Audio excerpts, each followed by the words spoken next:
નમસ્કાર મિત્રો, સ્વાગત છે તમારું ખેડૂત વિકાસ યુટ્યુબ ચેનલમાં। મિત્રો, આજના વિડીયોની અંદર આપણે આજે વરસાદ છે કઈ કઈ જગ્યાએ પડી શકે છે, સાથે આજે સમગ્ર ગુજરાતમાં રેડ એલર્ટ અને ભારે વરસાદની આગાહી છે। આજે ગુજરાતમાં ગાજવીજ સાથે વરસાદ પડી શકે છે અને નદી નાળા છલકાઈ શકે છે, એટલે બધા મિત્રોએ ખાસ સાવધાન રહેવું। વિગતવાર મિત્રો ચર્ચા કરીએ તો આજે જે હવામાન વિભાગ દ્વારા મેપ બહાર પાડવામાં આવ્યો છે તે પ્રમાણે વાત કરીએ તો આજે ખાસ કરીને જે દક્ષિણ ગુજરાતમાં વડોદરા, છોટાઉદેપુર, નર્મદા, ભરૂચ, સુરત, તાપી, ડાંગ, નવસારી અને જે આ વલસાડ સાઈડના વિસ્તાર છે એમાં ભારેથી લઈને અતિ ભારે વરસાદ અને ઓલમોસ્ટ 100% જે વિસ્તારો છે એમાં ભારે વરસાદ પડી શકે છે। આ ઉપરાંત જે મધ્ય ગુજરાત, ઉત્તર ગુજરાત અને સૌરાષ્ટ્રમાં વાત કરીએ તો મિત્રો ઓલમોસ્ટ 75% જે સેન્ટરો છે એમાં ભારેથી લઈને અતિ ભારે વરસાદ પડી શકે છે, જેમાં ગીર સોમનાથ, અમરેલી, ભાવનગર, જુનાગઢ, પોરબંદર, દેવભૂમિ દ્વારકા, જામનગર, રાજકોટ, બોટાદ, અમદાવાદ, આણંદ, પંચમહાલ, દાહોદ, મહીસાગર, અરવલ્લી, ગાંધીનગર, સુરેન્દ્રનગર, મોરબી સાથે પાટણ, વાવથરા, બનાસકાંઠા આ બધા સેન્ટરોમાં ભારે વરસાદ છે। જ્યારે કચ્છમાં વાત કરીએ તો ધીમી ધારે સારો એવો વરસાદ જોવા મળી શકે છે। ત્યારબાદ મિત્રો વાત કરીએ તો જે 3 જુલાઈ છે એ સમગ્ર ગુજરાત માટે અને ખેડૂતો માટે સારો એવો વાવણી લાયક વરસાદ થઈ શકે છે અને અત્યારે જે વરસાદ છે મિત્રો લો પ્રેશર સિસ્ટમના કારણે છે એ તમામ વિસ્તારોમાં છે સારો વરસાદ જોવા મળી શકે છે। અત્યંત ભારે વરસાદની વાત કરીએ તો દક્ષિણ ગુજરાતમાં સુરત, નવસારી, વલસાડ, તાપી અને નર્મદા, ભરૂચમાં નીચાણવાળા વિસ્તારોમાં પાણી ભરાવાની અને પૂર આવવાની શક્યતા છે। સૌરાષ્ટ્રમાં વાત કરીએ તો અમરેલી, ભાવનગર, જુનાગઢ, ગીર સોમનાથ, પોરબંદર અને રાજકોટ જિલ્લાના મોટાભાગના તાલુકામાં ભારેથી લઈને અતિભારે વરસાદ પડી શકે છે અને વરસાદની માત્રા 4 થી લઈને 7 ઇંચ સુધીની જોવા મળી શકે છે। ત્યારબાદ સાર્વત્રિકથી મધ્યમ વરસાદની વાત કરીએ જેમાં 2 થી લઈને 4 ઇંચમાં ચોમાસાની લાઈન આગળ વધવાના કારણે આ જિલ્લાઓમાં પણ વાવણી લાયક વરસાદ થઈ શકે છે, જેમાં મધ્ય ગુજરાતમાં વડોદરા, આણંદ, છોટાઉદેપુર, પંચમહાલ અને દાહોદનો સમાવેશ થયો છે।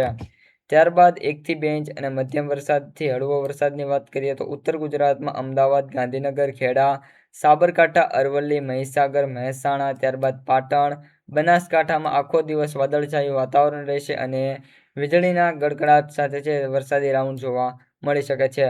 કચ્છ અને પશ્ચિમ સૌરાષ્ટ્રમાં વાત કરીએ તો કચ્છ, જામનગર, દેવભૂમિ દ્વારકા, સુરેન્દ્રનગર, મોરબી જિલ્લામાં પણ છૂટાછવાયા સ્થળોએ છે વરસાદી ઝાપટા પડી શકે છે। આ ઉપરાંત મિત્રો હવામાન વિભાગ દ્વારા જે 4 તારીખ અને 5 તારીખનો મેપ બહાર પાડવામાં આવ્યો છે, જે સ્ક્રીન ઉપર જોઈ શકો છો। આમાં પણ ખાસ કરીને જે વરસાદ છે દક્ષિણ ગુજરાતમાં સૌથી વધારે માત્રા રહેશે, ત્યારબાદ સૌરાષ્ટ્ર અને ત્યારબાદ કચ્છમાં વરસાદ પડી શકે છે, એટલે કે સૌથી વધારે દક્ષિણ ગુજરાતમાં, ત્યારબાદ તેનાથી થોડોક ઓછો સૌરાષ્ટ્રમાં અને તેનાથી પણ થોડોક ઓછો છે એ આપણને કચ્છમાં વરસાદ જોવા મળી શકે છે। 2 જુલાઈના રોજ ગુજરાતના વાત કરીએ તો 140થી વધુ તાલુકામાં મેઘરાજાએ ધમાકેદાર બેટિંગ કરી હતી અને વાત કરીએ તો જેમાં સૌથી વધુ સૌરાષ્ટ્રના જુનાગઢ અને ગીર સોમનાથ જિલ્લામાં આભ ફાટ્યું અને આમ વાત કરીએ તો 9 થી 10 ઇંચ જેટલો મુશળધાર વરસાદ છે જોવા મળ્યો છે। હવે મિત્રો વાત કરીએ તો સૌરાષ્ટ્રમાં આભ ફાટ્યું, જુનાગઢના માંગરોળમાં 9.7 ઇંચ અને કેશોદમાં 9.5 ઇંચ વરસાદ છે માત્ર 12 કલાકમાં જોવા મળ્યો છે। ત્યારબાદ વાત કરીએ મિત્રો ગીર સોમનાથની તો સૂત્રાપાડા તાલુકામાં 5.2 ઇંચ અને વેરાવળ પંથકમાં 3.5 ઇંચ જેટલો વરસાદ છે નોંધાયો છે। અમરેલી અને ભાવનગરમાં ખાસ કરીને રાજુલા, જાફરાબાદ, ભાવનગર અને મહુવાના પંથકોમાં 2 ઇંચ જેટલો વરસાદ છે નોંધાયો છે। ત્યારબાદ દક્ષિણ ગુજરાતમાં વાત કરીએ તો પણ ધોધમાર વરસાદ, જેમાં સુરતના પલસાણામાં ઓલમોસ્ટ 8 ઇંચ વરસાદ છે, બારડોલીમાં પણ 7.76 એટલે કે સમથિંગ 8 ઇંચ જેટલો વરસાદ છે। સુરત શહેરમાં પણ નીચાણવાળા જે રસ્તાઓ છે એમાં પાણીથી મિત્રો ગરકાવ થઈ ગયા છે, જેના ફોટોસ છે તમે અહીં જોઈ શકો છો। વલસાડના ઉમરગામમાં પણ આજે ઓલમોસ્ટ 8 ઇંચ જેટલો વરસાદ છે અને વાપીમાં 3 થી લઈને 4 ઇંચ વરસાદ છે। નવસારી, તાપી અને ડાંગમાં આદિવાસી અને પહાડી પંથકોમાં સરેરાશ 2 થી લઈને 4 ઇંચ સુધીનો વાવણી લાયક વરસાદ થયો છે। ભરૂચ અને નર્મદા, ડેડિયાપાડામાં 1.5 થી લઈને 2.5 ઇંચ સુધીનો વરસાદ થયો છે। મધ્ય અને ઉત્તર ગુજરાતમાં હળવોથી મધ્યમ વરસાદ, જેમાં 1.5 ઇંચ સુધીનો વરસાદ જોવા મળ્યો। વડોદરા, આણંદ અને છોટાઉદેપુર જિલ્લાના ઘણા તાલુકામાં બપોર પછી 1 થી લઈને 1.5 ઇંચ સુધીનો વરસાદ થયો। અમદાવાદ અને ગાંધીનગરના દિવસ દરમિયાન ભારે ઉકળાટ એટલે કે 40 ડિગ્રીની જે તાપમાન હતું ત્યારથી સાંજના સમયે વાદળો ઘેરાયા અને કેટલાક લોકલ વિસ્તારોમાં 0.5 ઇંચ જેટલો વરસાદ પડ્યો। ઉત્તર ગુજરાતમાં સાબરકાંઠા, બનાસકાંઠા, અરવલ્લી અહીંના સરહદી વિસ્તારોમાં પવનના સુસવાટા સાથે અડધો ઇંચ વરસાદ છે નોંધાયો હતો.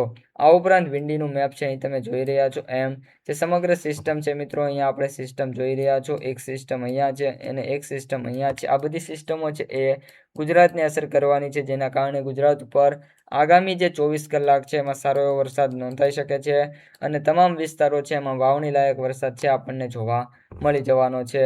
આ ઉપરાંત મિત્રો આજે ટાઈમ ફ્રેમ છે 3 વાગ્યાની છે. એન્ડ ઓફ ધ ડે પણ વાત કરીએ તો અહીં તમે જોઈ શકો છો એમ સમગ્ર ગુજરાત છે એમાં ભારે વરસાદ છે આપણને જોવા મળી જવાનો છે. તો મિત્રો આ હતા આજના સમગ્ર વરસાદને લઈને તાજા સમાચાર. જો તમને વિડીયો ગમ્યો હોય તો વિડીયોને લાઇક કરવાનું ભૂલતા નહીં. તમારા મિત્રો અને સગા સંબંધીઓ સુધી વિડીયોને શેર કરી દેજો અને જે પણ મિત્રો આપણી ચેનલમાં નવા છે એ ચેનલને સબસ્ક્રાઇબ કરી નાખજો, જેથી કરીને આગાહીના વરસાદના રિલેટેડ વિડીયોઝ છે તમારા સુધી સૌથી પહેલાં પહોંચતા રહે.